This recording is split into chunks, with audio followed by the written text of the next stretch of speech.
3 घंटे लगभग मैं पूजा में था।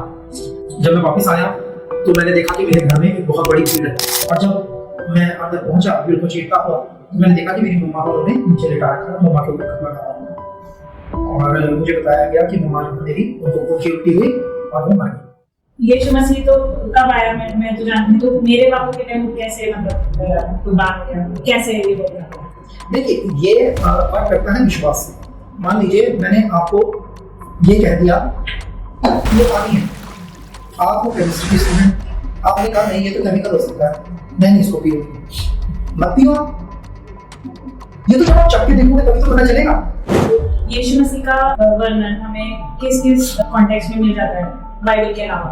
आप सिर्फ पढ़ाई की दृष्टि से देखें तो बहुत सारे धर्म ग्रंथ है, कुरान शरीफ में मिल जाएगा। ऐसा भी होता है कई जगह कि धर्म बदलने के पैसे मिलते हैं। ये जो पैसे देने वाली अफवाह है ना, ये अफवाह है, इसको धर्म से मत जोड़ो। जिस कमरे में आप गए नहीं हैं उस कमरे में आप टिप्पणी गुना जाएंगे कैसे करेंगे? सभी रास्ते जो एक ही जगह जाते, तो फिर क्यों कोई धर्म बदले? यीशु की जीवनी क्यों पड़े? कैसे जाते हैं रास्ते के? आपका स्वागत है पंडित सुमित, फास्टर सुमित। तो एक ब्राह्मण परिवार में पैदा हुए, बड़े बड़े, और फिर अचानक से आपने मसीह के राज्य को चुना। देखिए, परमेश्वर के वचन में लिखा है कि जब तक पिता किसी को ना बुलाए तो वो यीशु को नहीं मान सकता। तो उसका निर्धारित समय था। मेरे जीवन में जो समस्या थी वो ये थी कि मेरी जो मदर थी वो 3rd स्टेज की टीबी हो गई थी, और उसकी वजह से हम पूरा परिवार बहुत परेशान थे। इतना परेशान थे कि हम मतलब समझ में नहीं आता था कि हम क्या करें। मेरी मदर का हमने बहुत इलाज कराया, और वो दिन प्रतिदिन उनकी सेहत और खराब होती गई, और वो सुन के बिल्कुल कांटा हो गई। और हाँ, हम लोग पूजन प्रार्थना सब कुछ करते थे। मैं अपने घर में अगर आप सोचेंगे तो मैं अपने घर में सबसे ज्यादा एक डिवोटी बच्चा था, जिसको बचपन से ही श्लोक, आरतियां और स्क्रिप्चर्स, मतलब बहुत इंटरेस्ट था। बचपन से ही इंटरेस्ट थे, मुझे सारी बातें मैं याद कर लेता था, और मैं सुबह उठ जाता था, जल्दी नहाता था, पूजन मेरा शुरू हो जाता था। तो इस तरह का जीवन मैंने जो है जिया है पास में। परंतु जब मेरी मम्मी को ऐसा हुआ तो हम सब शॉक हो गए, और मैंने अपनी पूजा को बढ़ा दिया, अपने डिवोशन को बढ़ा दिया। मैं ईश्वर से प्रार्थना करने लगा कि मेरी मम्मी ठीक हो जाए। तो ये बात है 8 मार्च सन 2005 की, महाशिवरात्रि वाला दिन था, और मैं व्रत में था, और I was a mama's boy.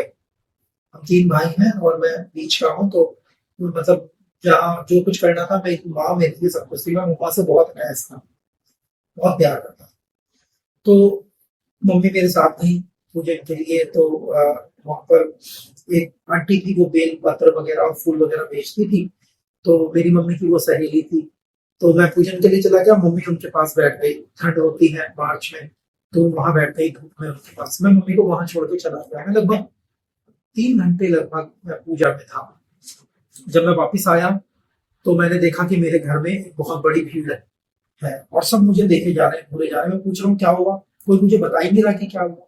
और जब मैं अंदर पहुंचा, भीड़ को चीरता हुआ, तो मैंने देखा कि मेरी मम्मा को उन्होंने नीचे लेटा रखा है, मम्मा के ऊपर कपड़ा डाला, और मुझे बताया गया कि मम्मा मेरी उनकी उल्टी हुई और वो मर गई।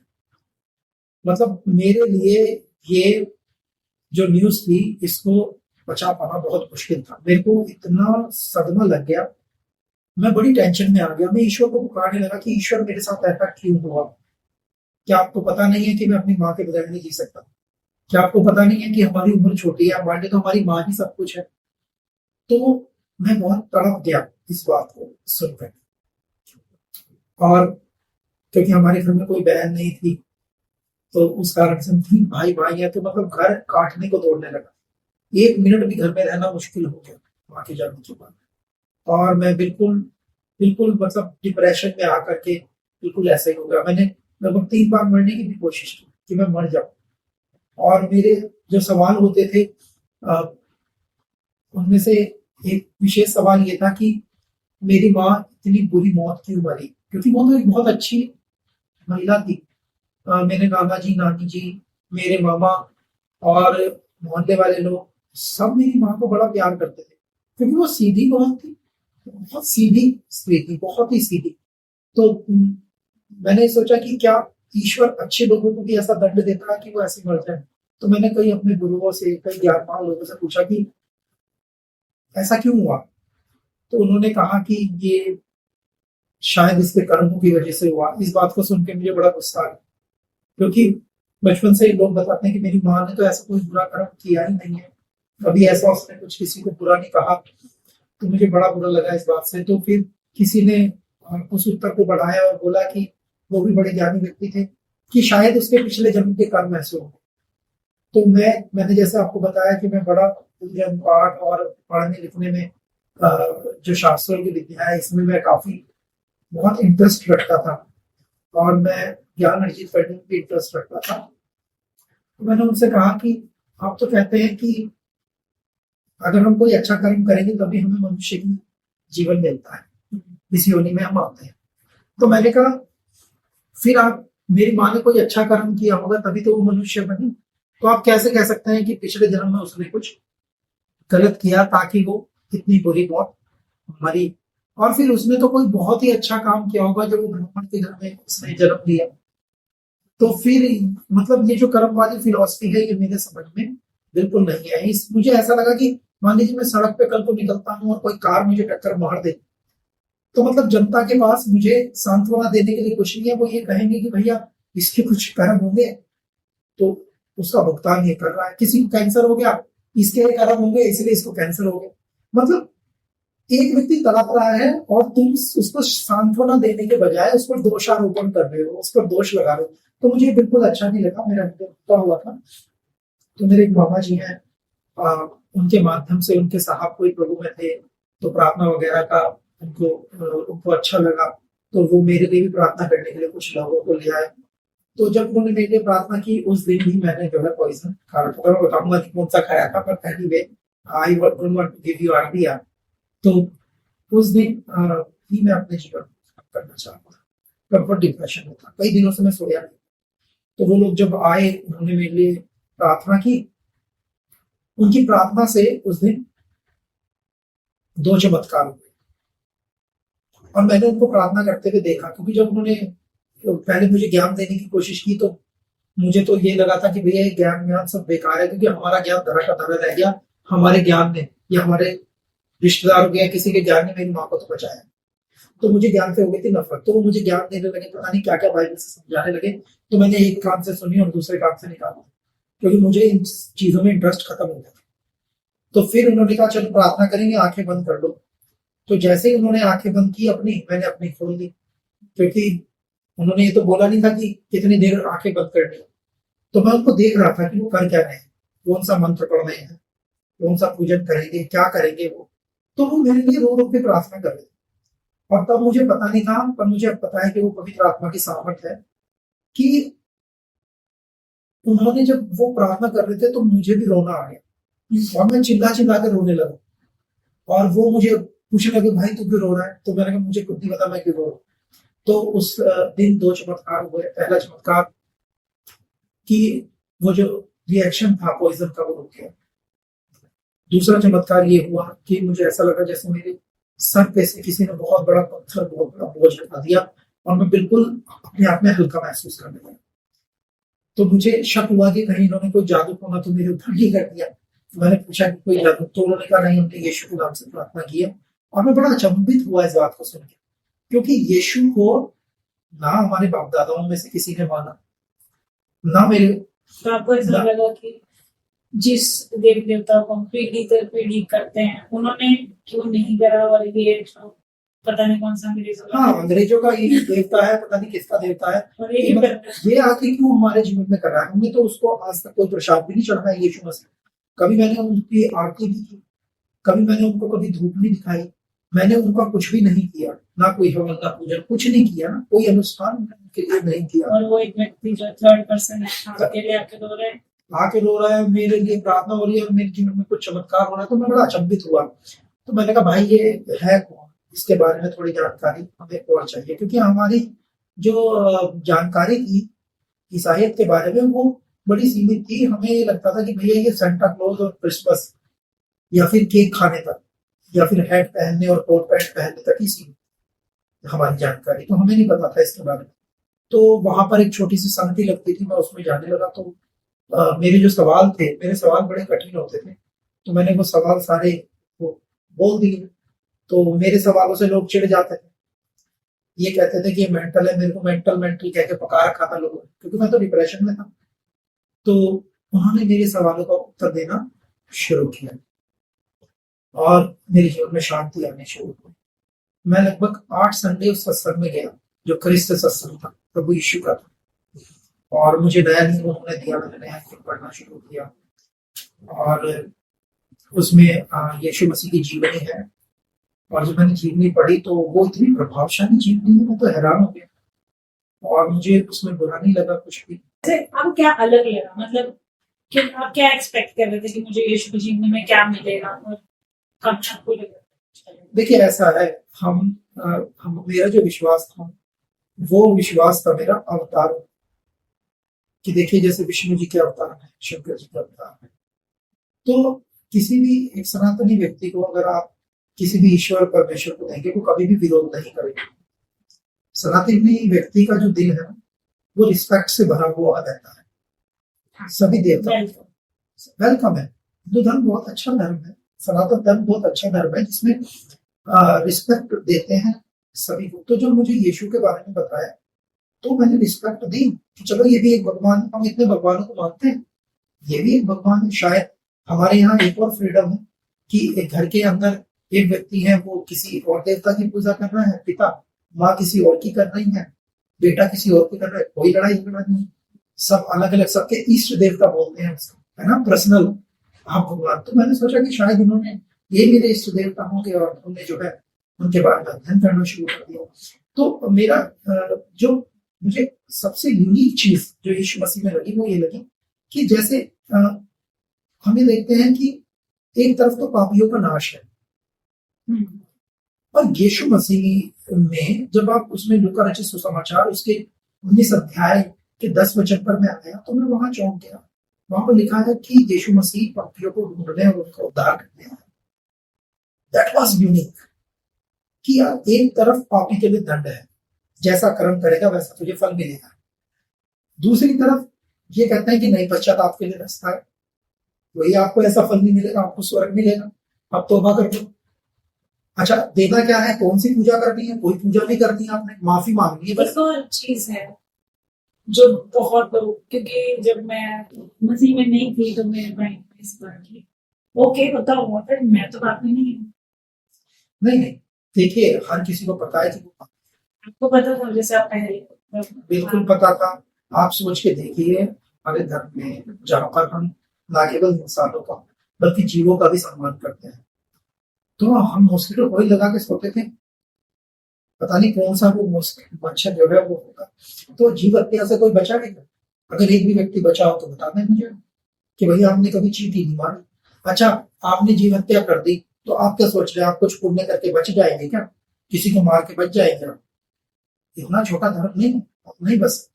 देखिए अगर आप टेक्निकल बात पे आ जाए तो आपको नरक जाना ही पड़ेगा, उससे बच ही नहीं सकते आप। क्योंकि तो काफी स्टडी करी है ऐसा, मेरा एक हाइपोथेसिस है, हमने बहुत सुना है इस बारे में कि हिंदुइज्म के अकॉर्डिंग सब लोग व्यक्ति जो है वो नरक में जाएंगे। तो आपको क्योंकि इस बारे में नॉलेज है तो कॉन्टेक्स्ट दे सकते कि ऐसा है सच में या ये गलत धारणा है? देखिए ऐसा है ना, लोग नरक में जाए या अग्निवास उनका हो या वो अगले जन्म में जाए और वो नरक में न जाए, वो पहले इंसान थे फिर कुत्ता बन जाए या फिर रेंगने वाला कीड़ा बन जाए या चींटी बन जाए, वो उनको इस जन्म के कर्म अगले जन्म में भुगतने पड़े। अल्टीमेटली वो पनिशमेंट है ना, उनको पनिशमेंट मिलेगी, है ना। देखिए पनिशमेंट, अब एक व्यक्ति जिसको ये पता है मेरे को अभी पनिशमेंट मिल रही है, अब तो हमें तो जीते की पनिशमेंट मिली, हमारी माँ चली गई, है ना जी, कितना दुख हमें रहा। फिर उसके बाद में हम मरेंगे, फिर हमें पनिशमेंट मिलेगी क्योंकि हमने तो पाप किए हुए हैं बचपन से। देखो कहीं ना कहीं झूठ तो हमने बोला, काम, क्रोध, लोभ, मोह, अहंकार, कौन बचा हुआ है इससे? बताइए बताइए। जिसमें ये नहीं है वो चला जाएगा स्वर्ग, और जिसमें है वो नहीं जा पाएगा। हम पिस रहे हैं ना दिन प्रतिदिन, जिसका अब वही है ना कि हम कैसे इससे बाहर आएंगे। इधर जब मैं यीशु मसीह की वो जो मैंने नया नियम पढ़ा उसमें क्या लिखा है? उसमें कुछ भी तो नहीं देना आपको उस भगवान को। वो कह रहे हैं भैया मैं तुम्हारे लिए तुम्हारे नरक को लेकर क्रूस पर चढ़ गया, तुम्हारी सजा मैं ले लेता हूं, तुम्हें माफी दे दी, तुम अब स्वर्ग जाओगे, पुरानी गलतियां रिपीट मत करना। आज भी हम गलतियां तो करते हैं, परंतु हमारे लिए क्षमा का रास्ता खुल गया है, हम माफी मांग सकते हैं। तो ये अपने आप में कंफर्ट है। ये भय के जो धर्म डर के मारे फॉलो करते हैं ना, उस डर से आप आजाद हो जाते हैं। अब आपको ये पता है यार, आपने गलती इंसान से जब तक वो इस पृथ्वी पर रहेगा होगी, तो अब आपको ये पता है यार मुझसे गलती होगी, कोई बात नहीं, मेरे इसमें स्वर्ग और नरक का फर्क नहीं पड़ता, मैं स्वर्ग जाऊंगा।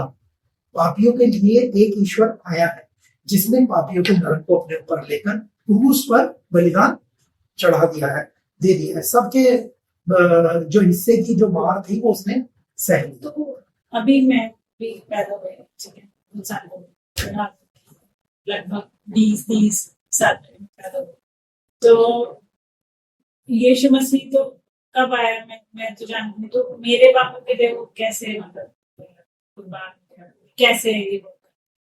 देखिए ये वर्क करता है विश्वास। मान लीजिए मैंने आपको ये कह दिया कि ये पानी है,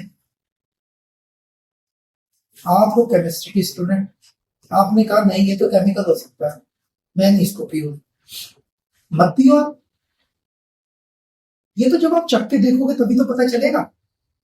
अब किताबों में लिखा है कि यीशु मसीह का ये हुआ, वो हुआ, ऐसे हुआ, वैसे हुआ, मुर्दों में से तीसरे जी उठा, उसके नाम से प्रार्थना करो तो तुम्हारे जीवन में हो जाएगा। मैं तो सिंपल ये कहता हूं, देखिए यीशु मसीह जबरदस्ती नहीं करेगा आपसे। आप यीशु मसीह को चखो और जानो।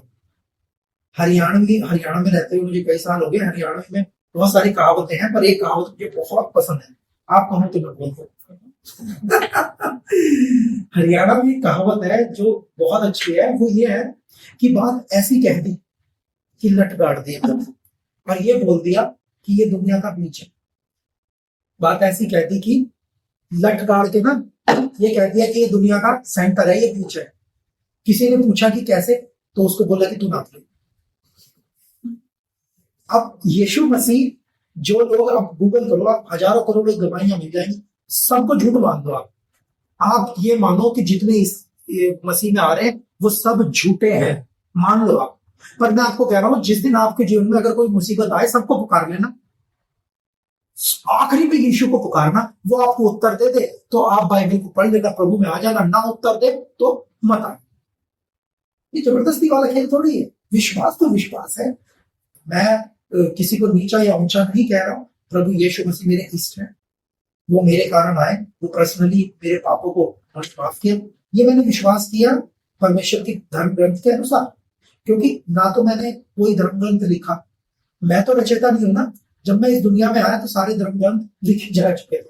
तो मैं इस दुनिया में आया, ईश्वर ने मुझे बहुत ही सामर्थ्य दी है, आंखें दी हैं, तो मैं बाध्य नहीं हूं कि मैं एक ही जगह एक ही चीज को पढ़ूं कि भाई मैं यहाँ पैदा हो गया, मैं, क्योंकि मेरे जन्म पर मेरा अधिकार नहीं था ना। अगर ईश्वर, अब मैं ब्राह्मण पैदा हो तो मेरा इसमें क्या बढ़ाई? अगर मैं मछुआरे के घर में पैदा हो जाता तो मछली बेच रहा होता, कसाई के घर में पैदा हो जाता तो मुर्गे काट रहा होता, तो मेरा इस बनिए के घर में पैदा होता तो किसी लाला की दुकान पे बैठा होता, या जो उनका काम। तो कहने का अर्थ क्या है? मेरा नहीं, ईश्वर ने मुझे भेजा, ईश्वर ने जो कुछ भी मुझे रास्ता दिखाया। अगर मेरे जीवन में समस्याएं भी आई, मैं आज उनके लिए भी धन्यवादी हूँ ईश्वर कि वो रास्ता बना उस ईश्वर तक पहुंच गया। तो अगर, क्योंकि रास्ता कोई इंसान नहीं बना सकता, अगर आपके जीवन में यीशु तक पहुंचने का रास्ता बन रहा है, पहली बात तो हमारी इतनी औकात नहीं है कि हम यीशु को ग्रहण कर सकें किसी भी प्रकार से, हम इतने धर्मी नहीं है। पर अगर यीशु का नाम आप तक कोई लेके आ रहा है ना, तो सर माथे पे लेकर उसको ग्रहण कर ले, वो प्रभु ही लेके आ रहा है। हमारी औकात नहीं है कि हम इतने पवित्र हो। वो तो ब्रह्मचारी रहे, उन्होंने तो अपना कोई आश्रम भी नहीं बनाया, कोई शादी नहीं की, कोई प्रॉपर्टी नहीं बनाई, कोई यूनिवर्सिटी नहीं बनाई, कुछ नहीं बनाया। उनके जैसा कौन है? उनकी जीवनी पढ़िए ना। तो जो हम क्योंकि आपने काफी स्टडी करा तो यीशु मसीह का वर्णन हमें किस किस कॉन्टेक्स्ट में मिल जाता है बाइबल के अलावा? देखिए, बाइबल के अलावा तुलनात्मक दृष्टि से अगर आप देखें या आप सिर्फ पढ़ाई की दृष्टि से देखें तो बहुत सारे धर्म ग्रंथ हैं। कुरान शरीफ में मिल जाएगा, आप और भी ग्रंथों को देखें। ये मेरी पर्सनल मानना है, आप इसको झूठ मान लीजिए, मैं बोल रहा हूँ इसको आप सच बिल्कुल मत मानिए, आप झूठ मान लीजिए। आप ये देखते हैं कि जो कल की अवतार होने वाले हैं, जिसकी सब प्रतीक्षा कर रहे हैं, विष्णु के कलयुग में होंगे कल, मैं तो उनको मानता हूँ कि वो यीशु मसीह। एक्चुअली मैंने भी एक एपिसोड देखा था, एक एपिक चैनल, तो उसमें एक बहुत बड़े विद्वान थियोलॉजियन है, मतलब माइथोलॉजी, हिंदू माइथोलॉजी काफी पढ़ाई है। तो उसमें आता है, तो उसमें किसी व्यक्ति ने उसको क्वेश्चन पूछा था कि कल के अवतार जो है कौन है। उन्होंने बोला कि जितना मैंने स्टडी किया है उसके अकॉर्डिंग मेरे को ऐसा लगता है जो कल के अवतार है वो यीशु मसीह। देखिए मैंने आपको बोला, ऐसा उन्होंने बोला, मैं कह रहा हूँ आप मेरी बात को झूठ मानिए, क्योंकि किताबें हमने लिखी नहीं है, हमने तो पढ़ी है सर, और हमारे पढ़ने से लिखने वाले का जो पूरा ज्ञान था वो हमारे अंदर तो आ नहीं जाएगा। जितना ईश्वर ने हमें जागृति दी है उतना ही आ पाएगा। तो मैं ये नहीं कह रहा कि वो है या ये है, पर मुझे ऐसा लगता है कि कलयुग का मतलब क्या है? अंधकार का युग। मान लीजिए अंधेरा हो गया, क्या आप शर्ट में बटन लगा लेंगे? क्या अंधेरा? जो काम करेंगे आप गलत ही करेंगे। आज इतनी गलतियां इंसान क्यों कर रहा है बताइए? इसीलिए कर रहा है क्योंकि अंधेरे का युग है। झूठ से आप बच नहीं सकते, चोरी से आप बच नहीं सकते, गलत कामों से आप बच नहीं सकते। बताइए कैसे बचेंगे? नहीं बच सकते आप। तो कहने का अर्थ क्या है? कहने का अर्थ ये है कि इस कलयुग के अंदर जो अवतार आना था हमें बचाने के लिए, यीशु ने क्या, वो कलयुग में ही तो आए, वो हमें बचाने के लिए ही तो आए। उन्होंने कोई धर्म की स्थापना थोड़ी कर दी। बताइए आप इस आयत कहां लिखा? तो यीशु सबके लिए आए। यूहन्ना 3:16 में क्या कहा गया? वहां ये कहा गया कि परमेश्वर पिता ने प्रेम किया, अपने इकलौते पुत्र को दे दिया ताकि जो कोई इस पर विश्वास करे वो नाश ना हो परंतु अनंत जीवन पाए। तो उस परम पिता परमेश्वर जिसको हम सब मानते हैं, जो निर्गुण ईश्वर है, जिसके गुणों को भी नहीं गिन सकते, निर्गुण ईश्वर, तो उस निर्गुण ईश्वर का अवतार प्रभु यीशु मसीह होकर आए। यदि आप धर्म ग्रंथ में यूहन्ना रचित सुसमाचार पढ़ेंगे, उसके पहले अध्याय में आप जाएंगे, वहां पर आपको एक शब्द मिलेगा, लोगोस। ग्रीक भाषा का शब्द है। मैंने छोटी सी स्टडी उसमें लिखी थी, लोगों को हो सकता है वो पसंद आए, मैं फिर कह रहा हूँ ये मेरे अपने विचार हैं, आप इनको बेकार समझ के सुन के छोड़ दीजिए। ये आपको कोई प्रभाव नहीं डाल रहे तो इसको थोड़ा समझ लिया, परंतु ये मेरा मानना है। तो लोगों उसमें क्या लिखा कि आदि में वचन था, वचन परमेश्वर के साथ था और वचन ही परमेश्वर था। वहां ग्रीक शब्द लोगोस यूज किया गया है जो कि यूनानी फिलोसफी में। तो वो लोगोस को मानते थे ईश्वर, परमेश्वर, परमात्मा, जिसको हम पंजाबी में जो है रब बोल देते हैं, अरबिक वाले लोग अल्लाह बोल देते हैं, इंग्लिश में गॉड बोल देते हैं, परम पिता परमेश्वर बोल देते हैं हिंदी में, है ना। अलग अलग भाषाओं में अलग अलग उसको बोल देते हैं, है ना। कुछ लोग ओमकार भी बोल देते हैं, बोला जाता है वो भी परमेश्वर को रेफर उन्हीं को, वो सृष्टिकर्ता को रेफर करता है। तो हम सृष्टिकर्ता की बात करें, ओमकार बोल देते हैं आप लोगों को। तो कहने का मतलब ये वो है जिसने सृष्टि की रचना की। तो अब सृष्टि का जो रचनाकार है उसमें लिखा है कि वो देहधारी हुआ। पहले इब्रानियों की एक किताब है, बाइबल में आप पढ़ेंगे, उसके पहले अध्याय में लिखा कि पहले उसने भविष्यवक्ताओं के द्वारा बातें की, पर अंत के दिनों में वो स्वयं देहधारी होकर अपने बेटे के द्वारा इस दुनिया में आ गए। अब कुछ लोगों का ये भी सवाल है, कुछ लोग मुझसे कहते हैं भैया ये तो अंग्रेजों का भगवान है, तू तो गलत राह पे चल पड़ा, तूने तो अपनों को छोड़ दिया और अंग्रेजों को मानना शुरू कर दिया। अरे भैया एक बात बताओ आप मुझे मैं उनसे पूछता हूँ, कई लोग पढ़े लिखे भी नहीं है, मैं उनसे पूछता हूँ भैया अमेरिका की खोज कब हुई, किसने की? तुम्हें पता है? कोलंबस ने की।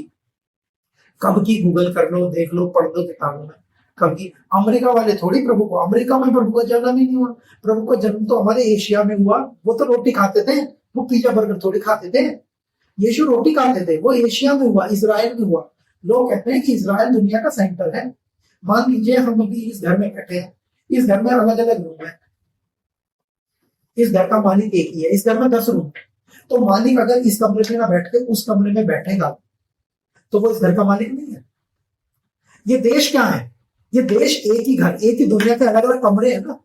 वो जिस कमरे में भी बैठे, जिस उसकी मर्जी जहां वो चाहे बैठे, वो वहां बैठा है, वो वहां आया और उसने पूरी दुनिया में प्रेम का संदेश फैलाया। हम उसको ये कहते नहीं जी वो तो हमारे कमरे में नहीं आया तो हम तो मानेंगे नहीं। तो ये तो बात बिल्कुल ही मतलब मूर्खतापूर्ण बात है। तो ईश्वर इस दुनिया में आया, ये बड़ी बात है। और वो एशियन था, आसिया में आए ना, इजराइल में आए, वो इजराइल में पैदा हुए, चले फिरे। अंग्रेज कहाँ से हुए, अंग्रेजों का क्या लेना देना अंग्रेजों को तो। और मैं आपको बताऊं, जो लोग विद्वान अगर इस वीडियो को देख रहे हैं, हाथ जोड़ के विद्वानों से निवेदन है, भाई साहब आप जो है पहले स्टडी करिए। अंग्रेजों से पहले प्रभु यीशु मसीह के शिष्य भारत में आ गए 52 AD में। वो प्रभु का सुसमाचार लेके आ गए, अंग्रेज तो तब प्रभु को जानते भी नहीं। और प्रभु को ग्रहण किसने किया, हाथ जोड़ के ये भी निवेदन है कि स्टडी कर लीजिए, सबसे पहले ब्राह्मणों ने ही प्रभु को ग्रहण किया भारत में। आप जरा नहीं नहीं नहीं, केरला में सबसे पहले 7.5 चर्च वहां बने हुए हैं, वो ब्राह्मणों ने ही प्रभु को ग्रहण किया। क्या और आई थिंक साइंटिस्ट भी ये चीज काफी मैं देखती हूँ कि जो साइंटिस्ट हैं, साइंस की स्टडी रिसर्च करते हैं, तो वो परमेश्वर, और डॉक्टर्स हैं। मैं एक डॉक्टर का बहुत ही फेमस डॉक्टर है, आई थिंक इंडिया के कुछ टॉप पॉडकास्ट है उनका शो है, तो उन्होंने उसको डिस्कस किया कि हाँ मेरे को लोग प्रेयर कर सकते हैं, जगह हो जाते हैं और बीमारियां लेके आते हैं, हम कोशिश करते हैं, बट कई बार ऐसी ऐसी बीमारियां जगह भी लोग प्रेयर। देखिए आप बीमारी को चंगे हो गए तो कुछ भी समझ लो, हम तो ये कह रहे हैं, लोग बोलते हैं कि भाई ये सब झूठ है, ये सब पाखंड है। भैया अगर आप किसी के भी धर्म को झूठ और पाखंड बोलोगे, मान लीजिए आपके चैनल को झूठ और पाखंड, तो भैया धर्म तो जो है वो मिथ एंड ट्रूथ का मिक्सचर होता है। ये तो मिथ और ट्रूथ है। कौन से धर्म में मिथ नहीं है बताइए, कौन से धर्म में मिथ और ट्रूथ नहीं है बताइए। तो मिथ और ट्रूथ है, आप किसी को बोलेंगे फिर वो आपको बोल देगा, ऐसे तो लड़ाई हो जाएगी ना, ऐसे तो आपस में भिड़ जाएंगे। सच्चाई की खोज जो हम करना चाह रहे हैं वो तो कर नहीं पाएंगे। तो आप यहाँ पर आप मान लीजिए कुरान शरीफ रख दीजिए, यहाँ बाइबल रख दीजिए, यहाँ श्रीमद् भगवत गीता रख दीजिए, यहाँ कोई और रख दीजिए, आप रख दीजिए, क्या वो आपस में लड़ेंगे?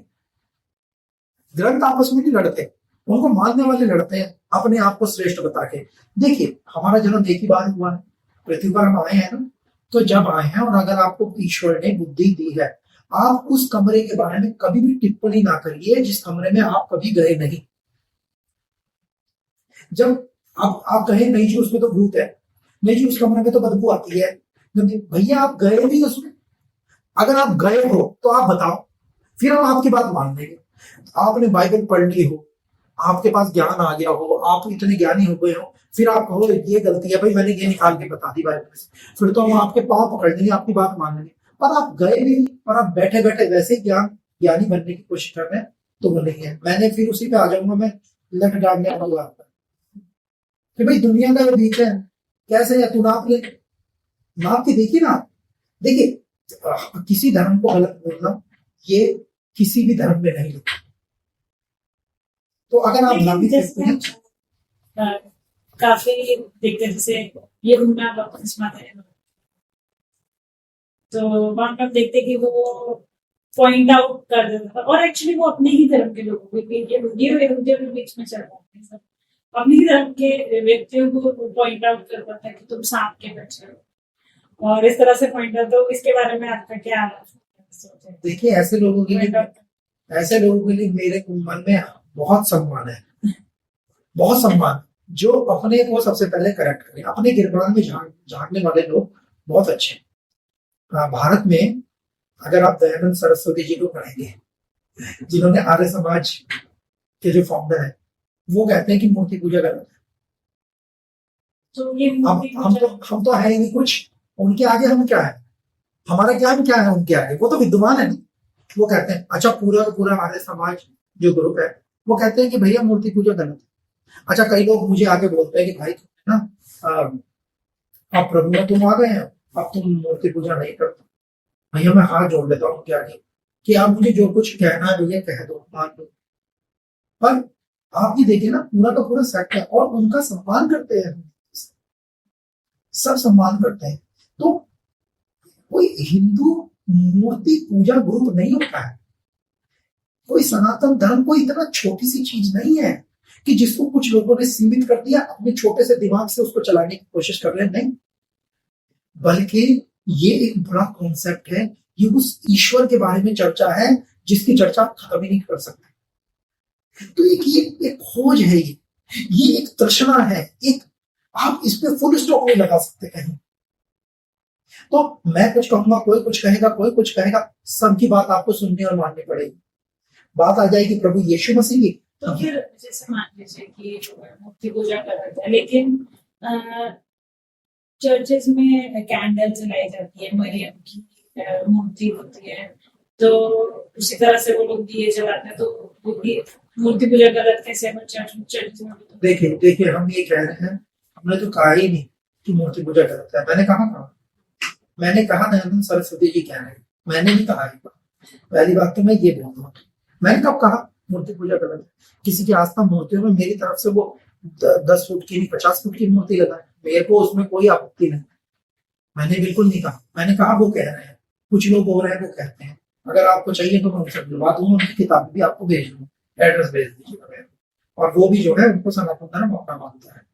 बात दूसरी बात रही चर्च वालों, चर्च से या लोगों को देख करके हम प्रभु यीशु को जानने की कोशिश करेंगे, हम ठोकर खाएंगे।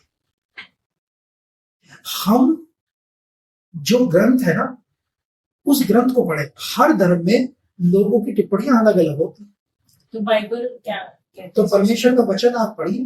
बाइबल तो मूर्ति पूजा के खिलाफ, वो तो कहती है कि ईश्वर एक ही है, उसकी पूजा करिए, यीशु मसीह। क्यों मूर्ति में क्या हो, मतलब क्योंकि वो भी तो उसी ईश्वर को अपने इमेजिनेशन से वो मूर्ति का शेप देखेगी, चलो हम अभी याद रहेगा, परमेश्वर भूल नहीं जाए तो दिखता रहेगा। देखिए हम ये कह रहे हैं, बहुत अच्छी बात है। अभी बाबा साहब अम्बेडकर की मूर्ति लगी रहती है जगह जगह, ठीक है, जगह जगह चौकों पर हम देखते हैं लाल बहादुर शास्त्री जी की मूर्ति, महाराजा अग्रसेन जी की मूर्ति है। उनकी मूर्ति देखकर लोग उनके कामों को याद करते हैं, वो एक अच्छा कॉन्सेप्ट है। मैं जो बाबा साहब की मूर्ति पर फूल चढ़ाते हैं, जो अग्रसेन जी की मूर्ति पर, महाराजा अग्रसेन जी की मूर्ति पर फूल चढ़ाते हैं, मैं उनसे ये पूछता हूँ कि उस भीड़ के अंदर कितने लोग हैं जो उनकी पूरी जानकारी भी रखते हैं?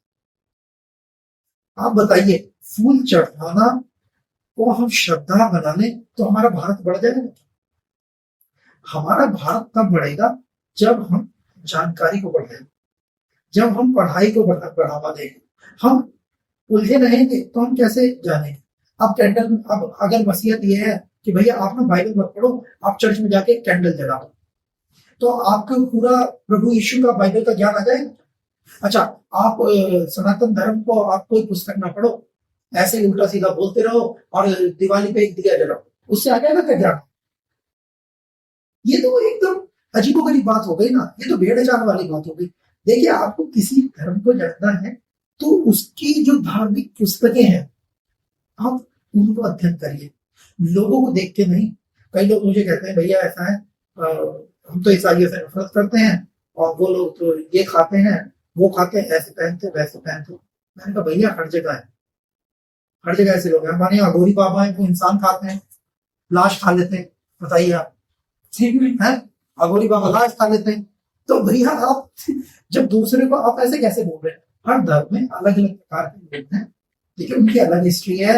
ये तो चिकन मटन खा रहे हैं, अलग है, तो हम किसी को गलत नहीं बोल रहे हैं, जो करेगा वो भरेगा, हम ये नहीं बोल रहे हैं। पर हम ये कह रहे हैं अगर यीशु को आपको जानना है ना तो उनकी जीवनी पढ़िए, बाइबल पढ़िए। आप क्या चाहिए हमें? हमें जो बाइबल का नया नियम है उसमें से यीशु की जीवनी पढ़ें। यीशु जैसा कोई नहीं, बहुत ही अच्छी जीवनी है और उनके जो उपदेश है वो हृदय और जीवन को परिवर्तन करने वाले। जैसे कि हम सुनते हैं, सब बोलते हैं, चाहे आप कोई भी धर्म में हो, कुछ भी फॉलो करते हो, सभी रास्ते जो एक ही जगह है, तो फिर क्यों कोई धर्म बदले हैं? यीशु की जीवनी क्यों पढ़े? लोग रामायण पढ़ते हैं। मैं सिर्फ एक किसी को मैं कुछ भी पढ़ रही हूँ, किसी अच्छे इन्फ्लुएंशियल अबुल कलाम की चीज पढ़ रहे हैं, उससे इंस्पिरेशन ले। सब रास्ते एक जगह जाते हैं, अच्छे काम करो, अच्छे से रहो। तो ऐसा क्या मतलब क्यों पढ़ रहे हो यीशु और यीशु के पीछे आप कुछ? देखिए कहीं किसी की भावनाएं आहत में हो जाए मेरी बात से, मेरा तो बिल्कुल अलग ही विचार रहता है।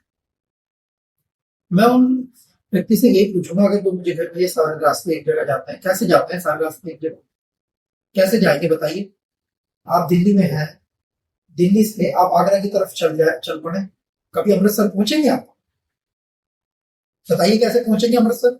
दिल्ली से आप आगरा की तरफ चल पड़िए, अच्छा दिल्ली से अमृतसर की तरफ चल पड़िए, आप तमिलनाडु पहुंच जाएंगे? बताइए आप सारे रास्ते एक जगह कैसे चले जाएंगे? आपके घर के आसपास रास्ते हैं ना, रास्ते हैं ना, हर रास्ता हर जगह अलग अलग जगह जाता है। तो इसका मतलब आप जो है कहीं सत्संग के लिए जा रहे हैं और आपने ठेके वाला रास्ता पकड़ लिया तो आप सत्संग में पहुंच जाएंगे? बताइए कैसे पहुंचेंगे आप? मैं देखिए पहली बात तो मेरे को इस सवाल पे ही आपत्ति है, बात नंबर 1। बात नंबर 2, हम यीशु की जीवनी क्यों पढ़े? मत पढ़िए, कौन कह रहा है आपको पढ़ने के? हम तो जब समस्या में थे हमने तो तब प्रभु को माना ना, प्रभु ने हमारे जीवन में कुछ भला किया, हमने तो तब माना। मत पढ़िए ना, तो जबरदस्ती थोड़ी है।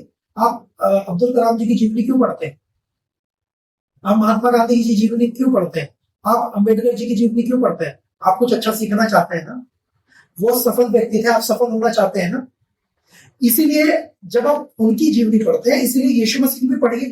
अगर आप ईश्वर और परमेश्वर में इंटरेस्ट रखते हैं और आप धार्मिक है, आप कहते हैं मैं बहुत धार्मिक हूँ, मैं पूजा पाठ वाला हूँ, या मैं बहुत कांड कर्म वाला हूँ, मैंने बहुत अच्छे अच्छे कर्म करे हैं, ये तो आप जब इतने अच्छे हैं तो एक और श्रेष्ठ व्यक्ति इस दुनिया में हुआ है जिसका नाम यीशु मसीह। बनिए उसकी जैसा, पढ़िए उसकी जीवनी।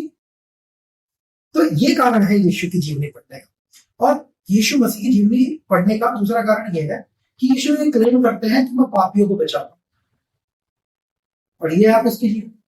तो पापियों के बचाने के तो बहुत तरीके हैं, जैसे कि कई जगह पर शायद नदी में स्नान कीजिए आपके पाप धुल जाएंगे, और फिलाने व्यक्ति से मिलिए तो आपके पाप धुल जाएंगे, फिलाने पहाड़ पे चढ़िए तो आपके पाप धुल जाएंगे। तो ऐसा क्योंकि आपको ज्यादा नॉलेज है इसमें आपसे पूछ रही हूँ सारे।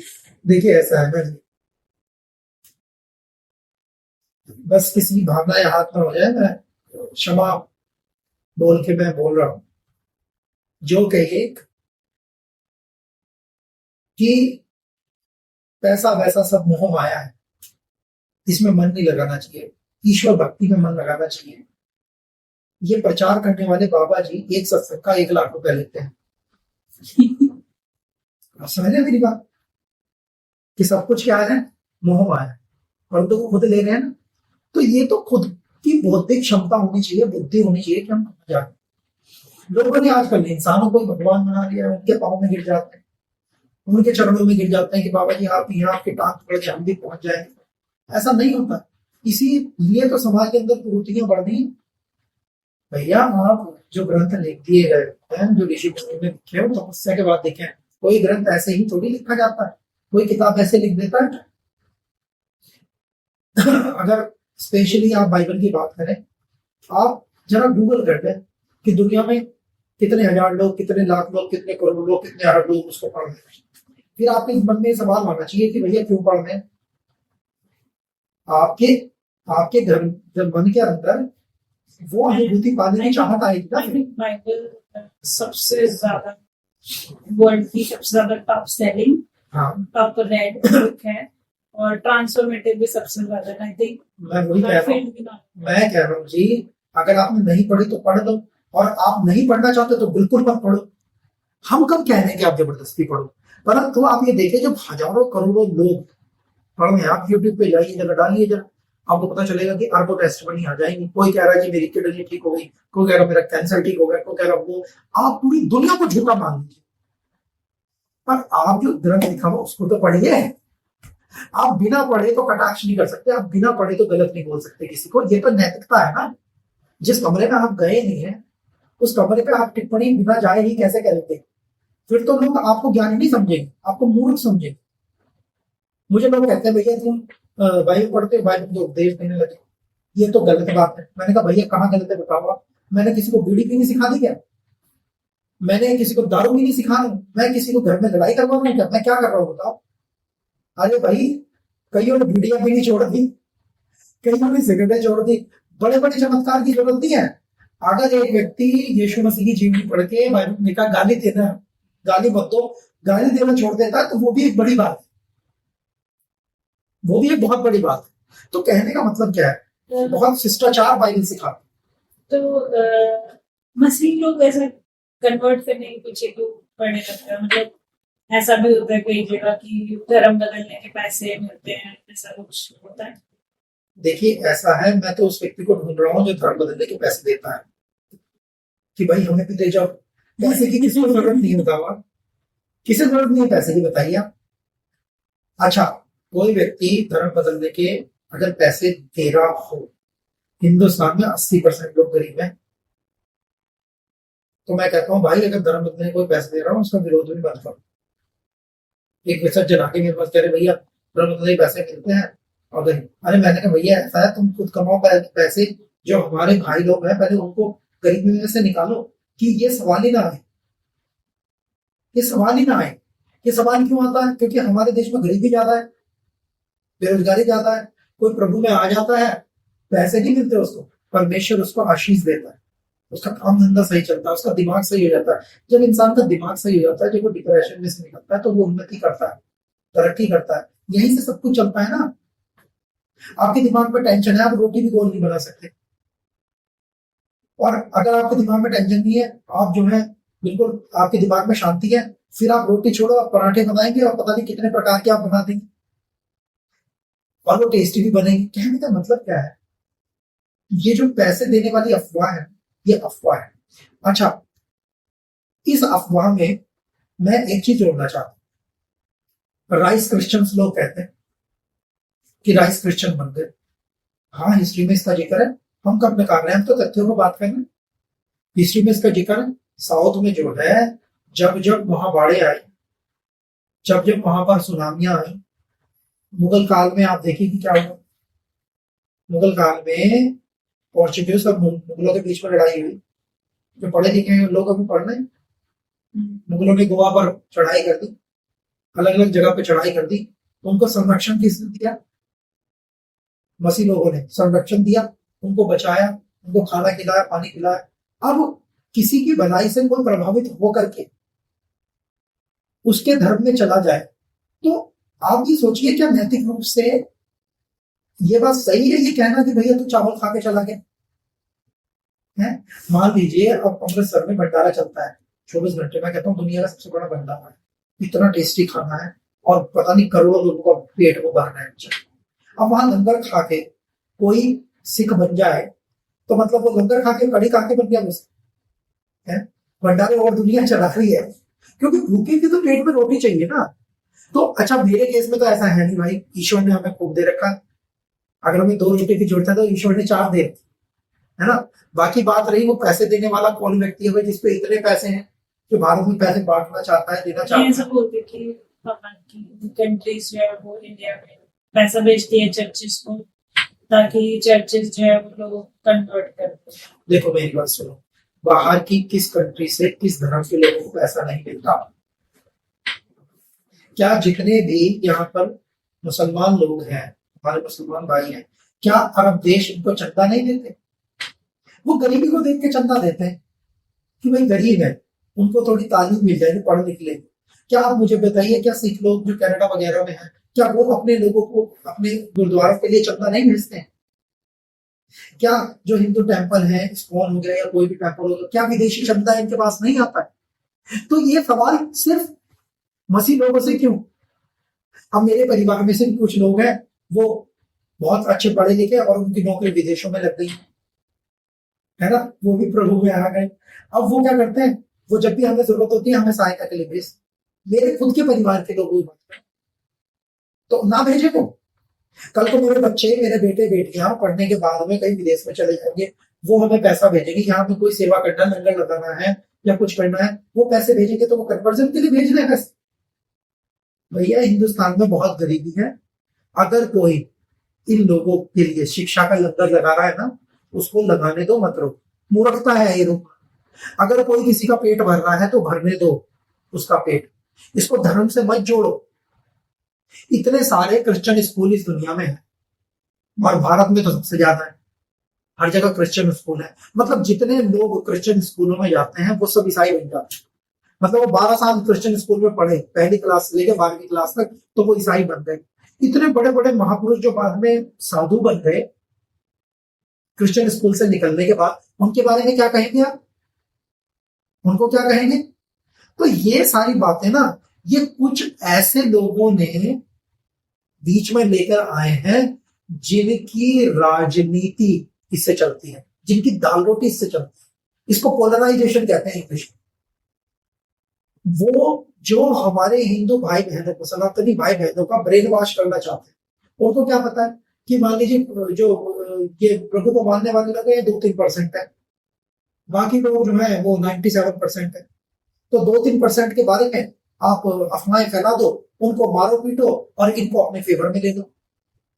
उनको मार पीट के कि ये तो आपको नुकसान पहुंचाना चाह रहे थे, ये तो आपको ये करना चाह रहे थे। वो 2-3% लोगों के अस्पताल सबसे ज्यादा, वो 2-3% लोगों के कॉलेजेस और स्कूल सबसे ज्यादा। तुम्हें ये नहीं दिखता है? कहां से आए हो भाई? बुद्धि कहां फिर चुकी है?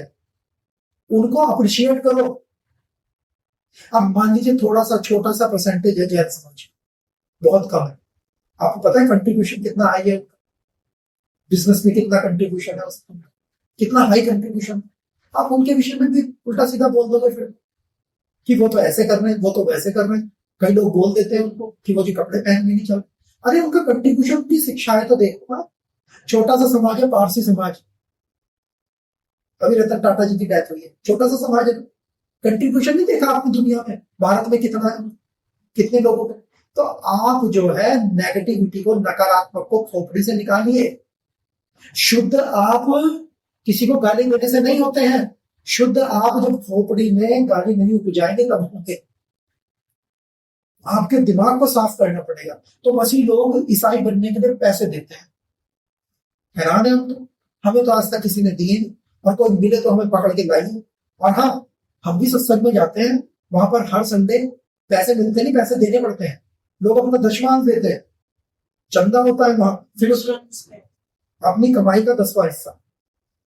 अगर आप 1000 रुपये महीना कमाते हैं तो 100 रुपए आप चर्च के गले में डालेंगे। वो जो पैसा है ना, वो चैरिटी के लिए इस्तेमाल हो। ऐसा मुझे बोलिए कि दान पात्र कौन से धर्म में नहीं रखा हुआ है, ये बता दीजिए आप। फिर उसका यूज क्या है? उसका यूज 2 तरह का है, एक तो चैरिटी और एक उनके धर्म का प्रचार प्रसार। क्यों ना करें वो? क्या किसी को संविधान के अनुसार अपने धर्म का प्रचार प्रसार करने का हक नहीं है? करने दो ना। ऐसा भी सुनने में आता है कि क्रिश्चियंस को मारा जाता है, ऐसा आपने ऐसा देखा है कभी होते हुए? ये सच है? देखिए ऐसा है ना, क्रिश्चियन को माना जाता है, माइनॉरिटी, लोग कम है। अच्छे भी है तो मार लो उनको, पीट लो। आप मारो पीटो उनको, क्या है? पर आप मान लीजिए मुसलमान है या माइनॉरिटी है, मारो। पर आप दुबई में जाकर मुसलमान की जगह पकड़ मार के दिखाओ, मारो ना, आप मार के दिखाओ। जहां पर जो माइनॉरिटी है वहां पर आप उसको दबा देते हैं। तो ऐसे लोगों को चाहिए कि जो कम लोग है ना और जो अच्छा काम कर रहे हैं उनको अप्रिशिएट करें। आपने कभी ये सुना है? अभी आपने देखे अमेरिका में बहुत सारे मंदिर बने हुए हैं, ऑस्ट्रेलिया में बहुत सारे मंदिर बने हुए हैं, जो क्रिश्चियन देश हैं उनमें बने हुए। यहाँ तक कि दुबई में भी बन रहा है। मैं बहुत सारे देशों में जा चुका, लगभग 10 से 11 देशों में रह चुका। मैं जब एयरपोर्ट पे गया, मुझे तो उन्होंने ही कहा कि भाई क्रिश्चियन है, जब तभी आपको अंदर आने देंगे, हमारे देश में पहले ईसाई बनो। बताओ किसको ईसाई बनाए? और जो पढ़े लिखे लोग मेरी बात सुन रहे हैं उनसे भी थोड़ा सा गुजारिश है, भैया ऐसा है, तुमने किताबें पढ़ के भी सब बेकार क्यों कर रहे हो? अंग्रेजों ने भारत के ऊपर लगभग 200 साल राज किया। 200 साल पहले मेरे दादा के दादा जिंदा थे। अगर अंग्रेज डंडा मार के उनको ईसाई बना देते तो मैं कौन होता आज? अगर डंडा मार के पिस्तौल यहाँ रख के ईसाई बना देते फिर क्या होता? ईसाई बन जाते ना। पर उनके जाने के बाद में भी क्रिश्चियनिटी 2% है भारत में। इसका अर्थ क्या है कि वो आए थे देश को लूटने, वो धर्म का प्रचार करने नहीं आए थे। अगर वो धर्म का प्रचार करते तो आज यहां पर हिंदू 2% होते, क्रिश्चियनिटी 98% होती। 200 साल राज किया, अभी तो भगाया उनको हमने। मैं अंग्रेजों के हित में नहीं हूं, वो यहाँ पर अपनी राजनीति को लेकर के आए, धर्म को नहीं लेके आए। उन्होंने तो बल्कि उन लोगों को जो मसीहत का प्रचार करते थे उनको भी प्रताड़ित किया। विलियम कैरी का नाम सुनिए आप, पता है आपको कुछ उनके बारे में? कैलकटा को प्रताड़ित किया गया, उनकी बात नहीं मानी गई। तो ये जो बुद्धिजीवी लोग क्रिश्चियनिटी का विरोध करते हैं, उनसे पूछिए आप ये सवाल कि अगर वो फोर्सफुली कन्वर्जन करते तो तब हो सकता था कि नहीं हो सकता? बताइए आप, हो सकता था कि नहीं? फिर तो वो गोली रखते हैं यहाँ और कहते बन ही सर। तो जब वो छोड़ के गए 2% है, 2%, 2% मसीह, 2 या 2.5%। तो कहने का अर्थ क्या है? बाइबल फोर्स कन्वर्जन के खिलाफ है। बाइबल के अनुसार आप किसी को भी अपने धर्म में जबरदस्ती नहीं ला सकते। अगर किसी को नहीं पता मैं बता दूं, मत्ती रचित सुसमाचार उसके 28 अध्याय 19, 20, 21 में आप पढ़ेंगे। वहां आपको पढ़ने के लिए मिलेगा, यीशु ने कहा जाओ सारे जगत और सारी जाति के लोगों को मेरा सुसमाचार सुनाओ, उनको चेला बनाओ, उनको वो बातें जो मैंने तुम्हें कही है मानना सिखाओ, और देखो जगत के अंत तक मैं तुम्हारे साथ हूं। हमारा काम प्रचार करने का है, कन्विक्ट करने का काम पवित्र आत्मा बाइबल के अनुसार। क्यों आप किसी को जबरदस्ती चर्च में नहीं आए? क्रिश्चियनों की संख्या कम है क्या विश्व में? जो आप बढ़ाने के चक्कर में सबसे ज्यादा क्रिश्चियन ही है, क्यों बढ़ाना संख्या को? देखिए, किसी धर्म का प्रचार नहीं आप करें, आप लोगों के जीवन बदलाव होना चाहिए कि लोग बुराई से अच्छाई की ओर करते हैं।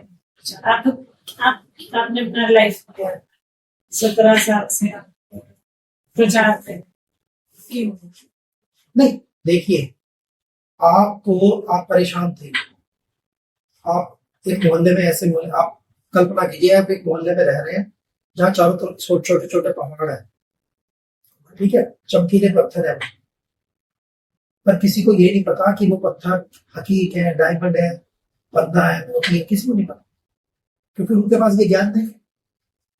वहां आप रह रहे, आपको पता चल गया कि ये डायमंड है, आप बोल दिए, आपने उस डायमंड को बेचा और शहर में कोठी बना ली, अब आप आराम से रह रहे हैं। अब मुझे आप ये बताइए, क्या आप उस गांव के लोगों को आप ये सच्चाई बताएंगे कि बताएंगे? आपके रिश्तेदार है ना वो, आपके भाई बहन है ना, बताना चाहेंगे कि नहीं बताना चाहेंगे कि भैया जिसको मिट्टी समझ रहे हैं वो डायमंड है, ताकि उनकी गरीबी दूर हो, ताकि उनका जीवन बदले। जब मैं प्रभु में आया मुझे तो पता नहीं था कि इतनी अद्भुत शिक्षाएं, प्रार्थना करना इतना अच्छी चीज होती है, कि साफ सुथरा जीवन जीना कितनी अच्छी चीज होती है। तो जब मुझे अच्छा लगा तो मैं अपने साथी भारतीय भाई बहनों को क्यों ना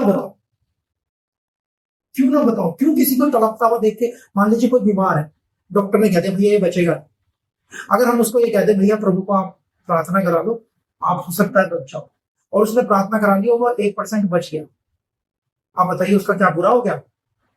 क्या बुरा हुआ उसका?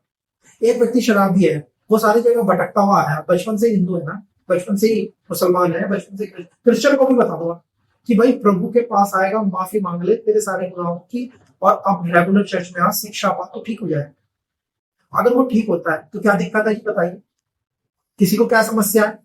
और अगर किसी को इससे समस्या है ना, तो मैं कहूंगा कि वो व्यक्ति किसी धर्म का व्यक्ति है ही नहीं। सब चंगाई की बात कर रहे हैं अपने जीवन में क्या, एक तो आपने बताया अपने के बारे में, जो आपने कुछ मेरे पता उसके बाद भी आपको असर नहीं हुआ उस चीज का, तो उसके अलावा आपने कोई अपनी मिनिस्ट्री में या कोई ऐसी गवाही दी थी जिसमें आपको लगा कि आप खुद है सच में?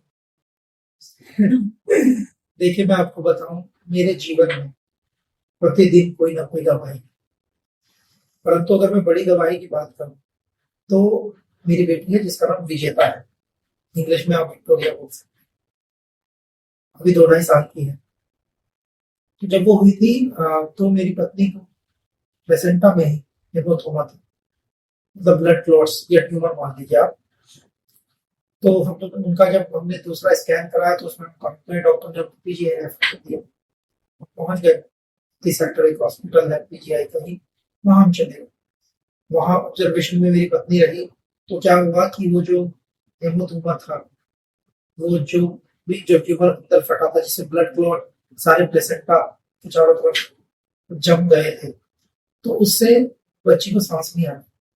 तो प्री मैच्योर जो है, जब मेरी वाइफ को ब्लीडिंग हुई तो भागे और वहां मुझे उसको एडमिट किया, उसका पेट उन्होंने काटा, बच्ची को निकाला, बच्ची मरी हुई, सांस छोड़ चुकी थी, इन्फेक्टेड हो गई थी बहुत ज्यादा। तो डॉक्टर साहब ने बोला कि ऐसा है।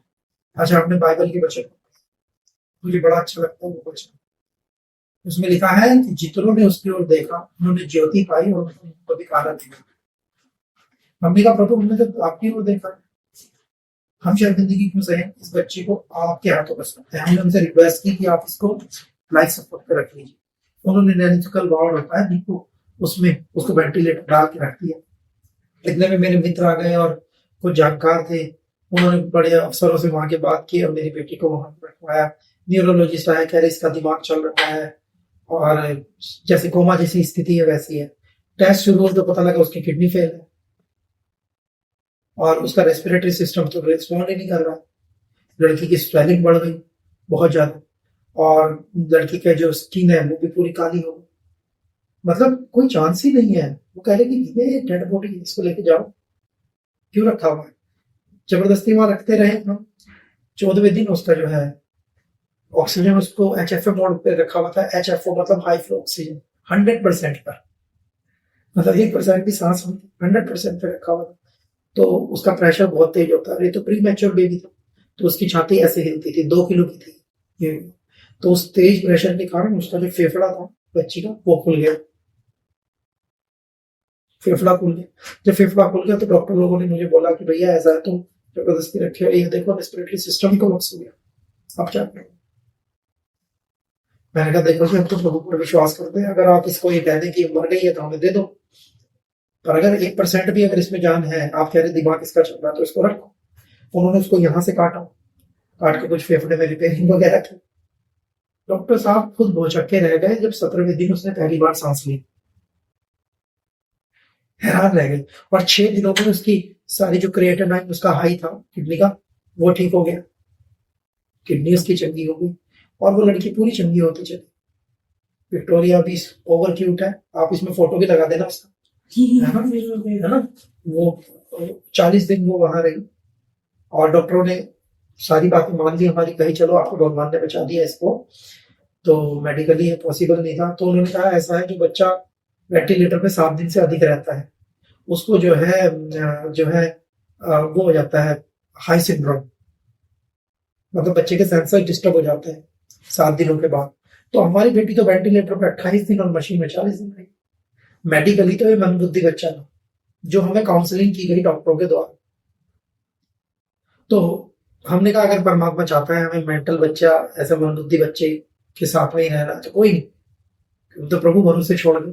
पर प्रभु ने चमत्कार किया, हमने उसका ब्रेन MRI वही कराया। बाद में डॉक्टर साहब ने लिखा, डॉक्टर साहब कुर्सी पर से उठ गए, MRI की रिपोर्ट देखी कि इसका ब्रेन तो 100% नॉर्मल है। अभी उसकी फाइल पे हमारी रिसर्च चल रही कि हुआ कैसे सब। अब आप बताइए क्या कहेंगे। डॉक्टर साहब को जब मैं मिठाई दे रहा था वहां, वो कह रहे थे भाई हमें क्यों अप्रिशिएट कर रहे हो, हमने कुछ नहीं किया।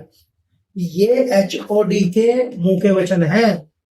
अगर कोई मेडिकल लाइन से जुड़ा हुआ व्यक्ति देख रहा है, भाई साहब मेरे पास रिपोर्ट्स हैं सरकारी अस्पताल की, आपको भेज देता हूं, पढ़ दो। 4 से 5 बार तो उन्होंने मुझसे लिखवाया कि भैया ये तो खत्म है, इसको ये है, इसको पता नहीं क्या क्या है, कौन से वायरस उसको रखे। कहने का अर्थ क्या है? कहने का अर्थ ये है, प्रभु ने मेरी पत्नी को बचाया, जिसको इतना बड़ा, कितना हेमोथेमा था पता है, वो ट्यूमर या जो कुछ भी था, 6 किलो के डब्बे में सैंपल लिया, इतना बड़ा पेट, इतना बड़े उस ट्यूमर या उस ब्लड क्लॉट्स के साथ वो रह रही, कितना इन्फेक्टेड था। प्रभु ने उसका जीवन भी बचाया, वो भी स्वस्थ है। और विजेता विक्टोरिया भी स्वस्थ है, वो स्वस्थ है। और वो बच्ची जो है वो और बच्चों से भी ज्यादा बहुत अच्छी दिमागदार है। तो किसको श्रेय देना चाहिए? हाँ, सारा श्रेय डॉक्टरों को भी दे दे, जिन्होंने मेहनत की। परंतु जब उनके मुंह से ही उन्होंने बोला कि भाई आपकी श्रद्धा में, आपके विश्वास में बचाया इस बच्चे को, क्योंकि उन्होंने तो मुझे कई बार कहा उठा के ले जाओ, खत्म है, उठा के ले जाओ। की बात ये बात है 2 साल पहले, है, 2 साल की होगी। 2 साल की हो गई है। बहुत क्यूट है, बहुत इंटेलिजेंट है।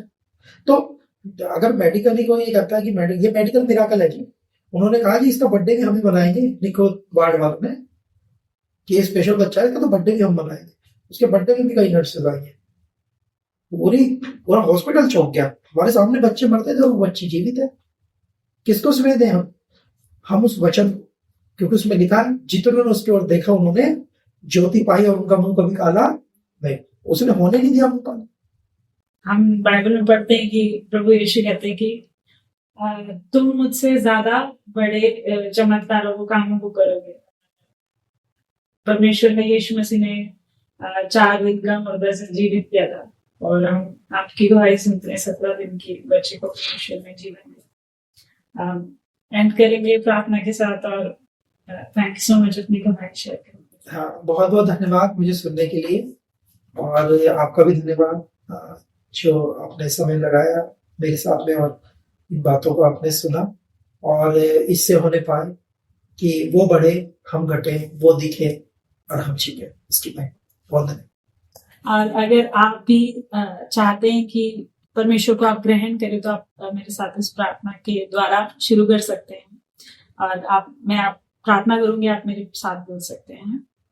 हे परमेश्वर, प्रभु यीशु मसीह, मैं अपने जीवन में परमेश्वर पापी रहा, आज तक पाप मैंने किए, और उन सभी पापों के वजह से परमेश्वर मैं सच में दंड के योग्य हूँ। लेकिन मैं विश्वास करता हूँ कि आज से 2000 साल पहले आप इस पृथ्वी पर आए, मेरे लिए आपने जीवन दिया, और मैं अपने जीवन में आपको ग्रहण करता हूँ। अपने पाक पवित्र लहू से परमेश्वर मेरे सारे पापों को आप धो दें। और अब जब मैं साफ हो चुका हूँ और मेरे पापों को आपने धो दिया, तो परमेश्वर मैं अपने दिल में आपका स्वागत करता हूँ।